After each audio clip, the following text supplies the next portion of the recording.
मरने के बाद आत्मा क्या खाती है। मित्रों, गांव के एक कोने में एक प्राचीन पीपल का पेड़ था, जिसके नीचे एक वृद्ध तपस्वी ध्यान में लीन रहते थे। उनका नाम था तेजस्वी भैरवनाथ। कहते हैं उन्होंने मृत्यु और आत्मा का रहस्य जान लिया था। दूर दूर से लोग अपने प्रश्नों को लेकर उनके पास आते, लेकिन सबको उत्तर नहीं मिलता। वे केवल उन्हीं को जवाब देते जो वास्तव में जानने की प्यास रखते हैं। ऐसा ही एक प्यासा था निमिष। युवा निमिष जिज्ञासु और जीवन से भरा हुआ, लेकिन भीतर से अशांत, जिसके पिता की हाल ही में मृत्यु हुई थी। अंतिम संस्कार के बाद से ही वह बेचैन था। पिताजी अब कहाँ हैं? क्या वे मुझे देख सकते हैं? क्या वे दर्द में हैं? क्या आत्मा सच में होती है? इन प्रश्नों ने उसे रातों की नींद और दिन की शांति छीन ली थी। वह सीधा पहुंचा तपस्वी भैरवनाथ के पास। मुझे आत्मा का सच जानना है गुरुदेव, निमिष ने कहा। आंखों में गहराई लिए तपस्वी भैरवनाथ ने आंखें खोली और मुस्कुराए। क्या तुम डरते नहीं हो मृत्यु से? मैं मृत्यु से नहीं डरता, लेकिन उसके बाद की अनजानी यात्रा से डरता हूँ, निमिष ने उत्तर दिया। भैरवनाथ ने उसे पास बैठने का इशारा किया और बोले, तो सुनो वत्स, मृत्यु के बाद आत्मा के पहले क्षण की कहानी। जब कोई प्राणी शरीर छोड़ता है तो सबसे पहले वह अपनी मृत्यु को पहचान नहीं पाता। वह देखता है कि उसके चारों ओर लोग रो रहे हैं, चिल्ला रहे हैं, शरीर को छूकर हिला रहे हैं, लेकिन उसे कुछ महसूस नहीं होता। आत्मा उस क्षण हवा में तैरती है, एक हल्की लेकिन भ्रमित अवस्था में। उसे लगता है मैं तो जीवित हूँ, यह सब क्या हो रहा है। और तब कुछ ही क्षणों में उसे एक झटका सा लगता है, एक विशाल शक्तिशाली खिंचाव, जैसे किसी अदृश्य शक्ति ने उसे शरीर से अलग कर दिया हो। यह पहला क्षण होता है जब आत्मा को मृत्यु का वास्तविक बोध होता है। वह देखती है अपना शरीर निर्जीव, ठंडा, स्थिर। वह देखती है अपने प्रियजनों को रोते हुए, विलाप करते हुए, लेकिन वह चाहकर भी उन्हें छू नहीं सकती, कुछ कह नहीं सकती। उसकी चीखें अब निशब्द हो जाती हैं। कुछ आत्माएं तुरंत आगे की यात्रा पर निकल जाती हैं, यदि उनका जीवन शांत और संतुलित रहा हो, लेकिन कुछ आत्माएं उस क्षण में अटक जाती है, मोह के कारण। तपस्वी भैरवनाथ बोले, इसलिए कहते हैं मरते समय मन शांत होना चाहिए। जो मृत्यु के क्षण में डर, क्रोध या मोह में होता है, उसकी आत्मा भटक जाती है। निमिष ने पूछा, क्या उस समय कोई आत्मा को लेने आता है? भैरवनाथ मुस्कुराए, हाँ वत्स, यदि आत्मा पुण्यवान हो तो देवदूत आते हैं, शांत प्रकाश में लिपटे हुए उसे सम्मान पूर्वक साथ ले जाते हैं। लेकिन यदि आत्मा ने पाप किए हों तो यमदूत आते हैं। वे भयावह होते हैं और आत्मा को खींचकर ले जाते हैं। कुछ आत्माएं डर के मारे छिपने लगती हैं, कुछ रोती हैं, कुछ विरोध करती हैं, लेकिन अंततः उन्हें जाना ही पड़ता है, और जो आत्माएं कहीं नहीं जाती, निमिष ने डरते हुए पूछा। वे वही आत्माएं होती हैं। तपस्वी भैरवनाथ ने कहा, जो मृत्यु के पहले क्षण को स्वीकार नहीं कर पाती, वे अपने घर, अपने रिश्तेदारों, अपनी इच्छाओं से बंधी रह जाती हैं। वही आत्माएं बाद में लोगों को दिखाई देती हैं, कभी सपनों में, कभी परछाई में, कभी अजीब सी हलचल के रूप में। नमिष अब मौन था। वह सोच रहा था, क्या उसके पिता ने भी यह सब अनुभव किया होगा? तपस्वी भैरवनाथ ने उसकी ओर देखा और शांति से कहा, तुम्हारे पिता अच्छे थे। मृत्यु के क्षण में उनका मन शांत था। उनकी आत्मा को देवदूतों ने आदर पूर्वक अपने साथ लिया है। तुम निश्चिंत रहो नमिष। नमिष की आंखें भर आई। एक अजीब सी शांति उसके भीतर उतर आई थी। मैं जानना चाहता हूँ आगे क्या होता है, उसने कहा। भैरवनाथ ने आंखें बंद की और बोले, तो अगली बार मैं तुम्हें बताऊंगा मृत्यु के बाद आत्मा कहाँ जाती है।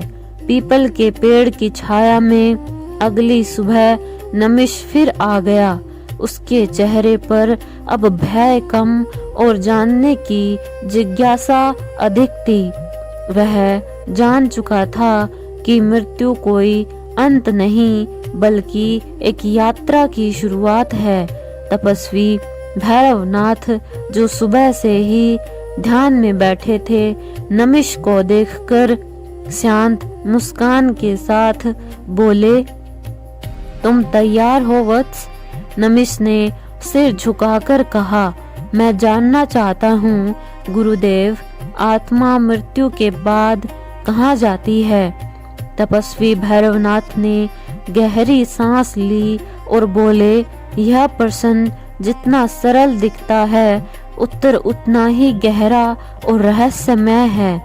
आत्मा कहाँ जाएगी ये तय होता है उसके जीवन भर के कर्मों से। मृत्यु के बाद आत्मा के सामने 3 संभावनाएं होती हैं। तपस्वी भैरवनाथ बोले, जिस व्यक्ति ने धर्म, सेवा, प्रेम और सच्चाई से जीवन जिया है, उसकी आत्मा स्वर्ग या पैतृक की ओर जाती है। वहीं जिसने पाप, हिंसा, लालच और छल किया होता है, उसकी आत्मा नीचे की ओर नरक की यात्रा करती है। नमिष ने पूछा, पैतृक और स्वर्ग में क्या फर्क है? पैतृक आत्माओं का स्थायी या अस्थायी निवास है, जहाँ वे परलोक में अपने पितरों के साथ रहती हैं। वहाँ वे उस समय तक रहती है जब तक पुनर्जन्म का निर्णय नहीं होता।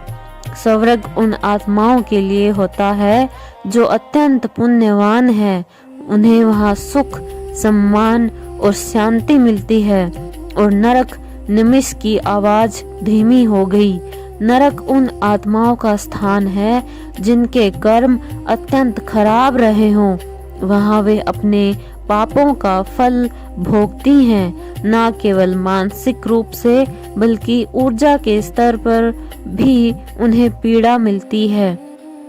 तपस्वी भैरवनाथ ने आगे बताया, हर आत्मा अपने साथ एक चेतना लेकर आती है, एक चेतना लेकर चलती है। मृत्यु के समय की स्थिति और जीवन भर की स्मृतियां यही चेतना निर्णय करती है कि वह कहाँ जाएगी। अगर आत्मा मोह, भय और अधूरे कार्यों से बंधी होती है तो वह आगे नहीं बढ़ पाती। यही आत्माएं भटकती हैं। नमिष ने आश्चर्य से कहा, तो क्या आत्मा को कोई रास्ता दिखाने वाला नहीं होता? तपस्वी भैरवनाथ बोले, यदि आत्मा पुण्यशील हो तो देवदूत मार्गदर्शक बनते हैं, यदि पापी हो तो यमदूत उसे नरक की तरफ ले जाते हैं। लेकिन यदि आत्मा ना पुण्यवान है, ना पूरी तरह पापी और मोह में डूबी है, तो कुछ समय तक भटकती रहती है। बिना किसी स्पष्ट मार्ग के भटकती आत्माएं बहुत बार वही होती हैं जिन्हें मृत्यु अचानक मिली हो, जैसे दुर्घटना, हत्या या आत्महत्या, जिन्हें जीवन में कोई गहरी इच्छा अधूरी रह गई हो, जैसे किसी प्रियजन से मिलना, बदला लेना या कुछ कहना जो मोह और रिश्तों में गहरे बंधी हो। जैसे माँ जो कि बच्चों के प्रेम में पड़कर बच्चों को छोड़कर नहीं जा पा रही हो, या पति जो पत्नी से बिछड़ना नहीं चाहता। यह आत्माएं अक्सर उसी स्थान पर रहती हैं जहां उनकी मृत्यु हुई हो या जहां उनका मोह अधिक होता है, घर, कार्यस्थल या शमशान के पास। इसलिए तपस्वी भैरवनाथ ने बताया, हम श्राद्ध करते हैं, पिंडदान करते हैं, ताकि आत्मा को ऊर्जा मिल सके, उसका मोह कम हो सके और वह आगे की यात्रा कर सके। जो परिजन श्रद्धा से यह कार्य करते हैं, वे आत्मा की गति को तेज कर देते हैं। नमिष ने कहा, मैंने पिताजी के लिए पिंडदान किया था, क्या उन्हें इसका लाभ मिला? तपस्वी भैरवनाथ ने उसकी आंखों में देखा और कहा, तुम्हारे भीतर जो श्रद्धा थी वही उनके लिए सबसे बड़ा उपहार था। उनका मार्ग सुगम हुआ है। नमिष ने जिज्ञासु होकर पूछा, क्या आत्मा यमलोक जाती है? तपस्वी भैरवनाथ मुस्कुरा उठे। हाँ, अगले दिन नमिष पहले से भी जल्दी आया। वह पीपल के पेड़ के नीचे पहले ही बैठ चुका था, मानो वह स्थान अब उसका तीर्थ बन गया हो। तपस्वी भैरवनाथ वहां पहुँचे। उनकी चाल में वही शांति और चेहरे पर वही करुणा थी। नमिष ने विनम्र होकर कहा, गुरुदेव, आपने वादा किया था कि आज आप बताएंगे कि आत्मा क्या खाती है, क्या पीती है, क्या मृत्यु के बाद भी आत्मा को भूख प्यास लगती है? तपस्वी भैरवनाथ बैठते हुए बोले, बिल्कुल लगती है नमिष, परंतु वह भूख प्यास हमारे जैसी नहीं होती। आत्मा के शरीर भौतिक नहीं होते, वे सूक्ष्म होते हैं, इसलिए उनका भोजन भी सूक्ष्म होता है। मनुष्य के 3 शरीर होते हैं, स्थूल शरीर, सूक्ष्म शरीर और कारण शरीर। मृत्यु के समय स्थूल शरीर छूट जाता है, पर सूक्ष्म और कारण शरीर आत्मा के साथ रहते हैं। यही कारण है कि आत्मा में इच्छाएं, भावनाएं और स्मृतियां बची रहती हैं। भौतिक शरीर के लिए भोजन अन्न है, पर आत्मा के लिए भोजन है भावना। नमिष चौंका, भावना? हाँ, आत्मा जो प्रियजन श्राद्ध करते हैं, पिंडदान करते हैं, जल अर्पित करते हैं, यह सब प्रत्यक्ष रूप से भले ही प्रतीक हो, लेकिन उन सब के पीछे जो भावना है, श्रद्धा, प्रेम, सम्मान, वही आत्मा को तृप्त करती है। तपस्वी भैरवनाथ ने कहा, पिंडदान में अन्न, तिल, जल, दूध आदि अर्पित किए जाते हैं। यह सब आत्मा को सीधे नहीं पहुँचते, लेकिन जब यह कर्म श्रद्धा से किए जाते हैं तब आत्मा को उस भावना की ऊर्जा मिलती है। यही ऊर्जा उसका भोजन बनती है। क्या इसका मतलब है कि अगर कोई प्रेम से याद करे तो आत्मा को तृप्ति मिलती है? बिल्कुल। जब कोई मृत आत्मा को सच्चे प्रेम से स्मरण करता है, जैसे माँ बेटे को या बेटा पिता को, तो आत्मा तक वह ऊर्जा पहुँचती है, उसे संतोष मिलता है, उसकी पीड़ा कम होती है। जैसे तुमने अपने पिता के लिए पिंडदान किया तो वो तुम्हारी भावना से ही उन्हें तृप्ति मिली। परंतु जिन आत्माओं को कोई स्मरण नहीं करता या जिनका पिंडदान नहीं होता, वे भूखी प्यासी रह जाती हैं। वे बार बार संसार में ऊर्जा खोजती हैं, कभी लोगों के पास जाकर, कभी अपने पुराने घर में घूमकर। नमिश की आंखों में डर झलकने लगा। क्या वे हमें नुकसान पहुंचाती हैं? तपस्वी भैरवनाथ बोले, अगर आत्मा को बहुत अधिक भूख लगती है और कोई उसकी उपेक्षा करता है तो वह क्रोधित हो सकती है। वह सब जनों को सपनों में डरा सकती है या मानसिक अशांति फैला सकती है, लेकिन वह केवल इसलिए ऐसा करती है क्योंकि उसे शांति नहीं मिली होती और वह चाहती है कि कोई उसकी पीड़ा समझे। नमिश ने जिज्ञासु होकर पूछा, क्या सभी आत्माएं एक ही तरह का भोजन करती हैं? नहीं, तपस्वी भैरवनाथ बोले, हर आत्मा का स्तर भिन्न होता है। पैतृक की आत्माएं, वह आत्माएं तिल, जल और गाय के दूध जैसी सात्विक चीजों की भावना से तृप्त होती हैं। उन्हें यदि प्रतिदिन जल अर्पित किया जाए तो वे बहुत सुखी रहती हैं।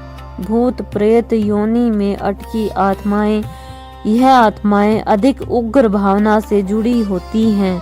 उन्हें सत नहीं, रज और तम जैसी ऊर्जा की तृप्ति चाहिए होती है।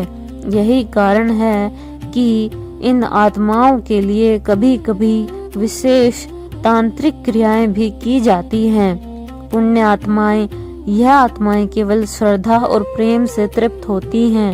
उन्हें भौतिक चीजों की आवश्यकता नहीं होती। नमिश ने अगला प्रश्न किया, और जल क्या आत्मा को प्यास लगती है? हाँ, तपस्वी भैरवनाथ ने उत्तर दिया, प्यास लगती है, लेकिन उसका जल भौतिक नहीं बल्कि ऊर्जा होती है। जब कोई व्यक्ति गंगा जल या शुद्ध जल अर्पित करता है और उसके साथ भावना जोड़ता है, हे पितृ इसे ग्रहण करें, तब आत्मा उस जल से तृप्त होती है। इसलिए शास्त्रों में कहा गया है कि श्राद्ध में जल का विशेष महत्व है। जल भावना का वाहक है, वह आत्मा का एक पथ होता है। आत्मा तक हमारी श्रद्धा और स्मृति को पहुंचाता है। अगर कोई नहीं करे पिंडदान, यदि कोई परिजन ना हो और आत्मा को कोई स्मरण ही ना करे तो क्या होगा? तपस्वी भैरवनाथ ने शांत होकर कहा, तब आत्मा कई वर्षों तक भटकती रहती है। कभी कभी वह किसी अजनबी की आत्मा को बुलाती है, जैसे कोई किसी बच्चे को जो उसका कार्य पूर्ण करे। इसलिए प्राचीन काल में महर्षि गण अन्नदान और जल दान करते थे उन आत्माओं के लिए भी जिन्हें कोई अपना नहीं मिला था। क्या सब आत्मा भूखी होती हैं? तो वह सपनों में आती हैं। नमिश ने पूछा। हाँ, तपस्वी बोले, अगर कोई आत्मा बार बार सपनों में भूखी, प्यासी या दुखी रूप में दिखे तो समझ लो कि वह तृप्त नहीं है। ऐसे में तुरंत जल दान या तर्पण और पिंड दान करना चाहिए। तपस्वी भैरवनाथ ने अंत में कहा, याद रखो नमिष, आत्मा का भोजन कोई भौतिक पदार्थ नहीं बल्कि तुम्हारी श्रद्धा, प्रेम और स्मृति है। यही उसकी भूख है, यही उसकी तृप्ति है। नमिष की आंखें नम हो गई। उसने महसूस किया कि पिता अब कहीं दूर नहीं है, वे यहीं हैं। उसकी भावना में, उसकी श्रद्धा में गुरुदेव नमिष ने धीमे स्वर में कहा, अब मैं समझ गया हूँ। मैं अपने पिता के लिए हर दिन जल अर्पित करूँगा और हर महीने एक पिंडदान भी करूँगा। तपस्वी भैरवनाथ मुस्कुरा दिए, और यही सबसे बड़ा भोजन है जो आत्मा को मिल सकता है। नमिष हर दिन सूरज उगने से पहले आश्रम के पीपल वृक्ष के नीचे पहुंच जाता था। उसकी आंखों में अब डर नहीं था, बल्कि जानने की एक तीव्र जिज्ञासा थी। तीसरे दिन जब तपस्वी भैरवनाथ वहां पहुंचे तो नमिष ने श्रद्धा से सिर झुकाया और पूछा, गुरुदेव कृपया बताइए, आत्मा मृत्यु के बाद कितने दिन तक भटकती है? क्या सभी आत्माएं भटकती हैं? तपस्वी शांत स्वर में बोले, हर आत्मा की यात्रा अलग होती है वत्स, परंतु अधिकतर आत्माएं मृत्यु के बाद 13 दिन तक धरती के आसपास भटकती हैं। यही कारण है कि हमारे शास्त्रों में 13वीं का विधान रखा गया है। जब किसी व्यक्ति की मृत्यु होती है तो उसका स्थूल शरीर पंच तत्वों में विलीन हो जाता है, परंतु उसकी आत्मा सूक्ष्म शरीर के साथ उस स्थान पर रहती है जहां मृत्यु हुई। पहले दिन से लेकर 10वें दिन तक आत्मा धीरे धीरे अपने भौतिक शरीर से अलग होती है। उसे यह स्वीकार करने में समय लगता है कि अब वह जीवित नहीं है। वह बार बार अपने शरीर के पास जाती है, अपने परिजनों को पुकारती है, पर कोई उत्तर नहीं मिलता। यह बहुत पीड़ादायक समय होता है। मृत्यु के बाद आत्मा के लिए मृत्यु के पहले 3 दिन आत्मा को सबसे अधिक मोह होता है। अपने घर, परिवार, शरीर, नाम और पहचान से उसे लगता है कि यह सब सपना है। वह बार बार अपने कमरे में जाती है, अपने प्रियजनों को देखती है, पर उन्हें छू नहीं सकती, अपनी बात नहीं कह सकती। इसीलिए पहले 3 दिन घर में दीप जलाना, शांत वातावरण बनाए रखना और आत्मा के लिए प्रार्थना करना आवश्यक होता है। नमिष सुनता रहा, उसकी आंखों में करुणा उमड़ रही थी। फिर चौथे से 7वें दिन के बीच आत्मा को धीरे धीरे बोध होने लगता है कि वह शरीर नहीं है, वह आत्मा है जो देख सकती है, सुन सकती है, पर अनुभव नहीं कर सकती। इस समय वह उन लोगों की ओर आकर्षित होती है जो उसे स्मरण करते हैं, प्रेम करते हैं। वह अपने परिवार के भावों को पढ़ती है, कौन रो रहा है, कौन उसकी याद में पूजा कर रहा है और कौन उसे भूल गया है। अगर इस दौरान आत्मा को प्रेम और शांति की भावना मिलती है तो वह धीरे धीरे ऊपर जाने को तैयार हो जाती है। इन दिनों आत्मा के सामने उसका पूरा जीवन चलचित्र की तरह आता है। उसके कर्म, उसका व्यवहार, उसके अच्छे बुरे कार्य, यह समीक्षा उसे बताती है कि अब उसका अगला पड़ाव क्या होगा, पैतृक, भूत प्रेत योनि, स्वर्ग या पुनर्जन्म। इसीलिए 10वें दिन श्राद्ध तर्पण और दशम क्रिया की जाती है ताकि आत्मा को शांति मिले और वह आगे की यात्रा शुरू कर सके। 13वें दिन आत्मा अंतिम बार अपने घर, परिवार और प्रियजनों को देखती है।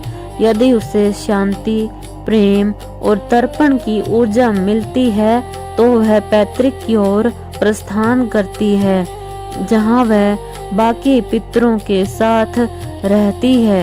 यदि उसे कोई बांधने वाली भावना जैसे मोह, क्रोध, असंतोष मिलती है तो वह धरती पर ही अटक जाती है। यही कारण है कि 13वीं के दिन विशेष भोज, पिंडदान और श्राद्ध की परंपरा है ताकि आत्मा संतुष्ट होकर अपनी यात्रा पूरी कर सके। नमिष ने पूछा, गुरुदेव, अगर आत्मा को तर्पण या श्राद्ध ना मिले तो क्या होगा? तपस्वी भैरवनाथ ने गहरी सांस ली और कहा, तब आत्मा भटकने लगती है। वह वर्षों तक धरती पर मंडराती रहती है, कभी अपने घर में, कभी अपने प्रिय की स्मृति में, कभी उस स्थान पर जहां उसकी मृत्यु हुई। ऐसी आत्माएं धीरे धीरे प्रेत योनि में चली जाती हैं, जहां उन्हें पीड़ा मिलती है, तृप्ति नहीं। लेकिन आत्माओं को अधिक समय लगता है भटकने में। तपस्वी भैरवनाथ बोले, कुछ आत्माएं 13 दिन में ही मुक्त नहीं होती, जैसे अचानक मृत्यु वाले, जैसे दुर्घटना, आत्महत्या, हत्या, अधूरी इच्छाओं वाले, जिन्हें कुछ पाना था लेकिन मिल नहीं पाया, गंभीर पाप करने वाले, जिनके कर्मों का बोझ भारी होता है, मोह और आसक्ति से जुड़ी आत्माएं जो अपने परिवार या धन से बहुत जुड़ी होती हैं। इन आत्माओं को कई वर्षों तक मुक्ति नहीं मिलती। अब तक कोई संत या तांत्रिक या पुण्य आत्मा उनकी मुक्ति का मार्ग नहीं दिखा पाए। दोस्तों, हम आगे की कथा हमारी अगली वीडियो में सुनेंगे, क्योंकि इस कथा में संपूर्ण कहानी सुनाना इस वीडियो को अत्यधिक लंबी बना देगा। तो मिलते हैं हम हमारी अगली वीडियो में, जहां हम सुनेंगे आगे की कथा। मृत्यु के बाद आत्मा क्या खाती है, कहाँ रहती है। हमारे साथ बने रहिए। आगे की यात्रा को सुनने के लिए हमारा चैनल सब्सक्राइब करें, वीडियो को लाइक करें और अपने प्रियजनों के साथ शेयर करें। धन्यवाद।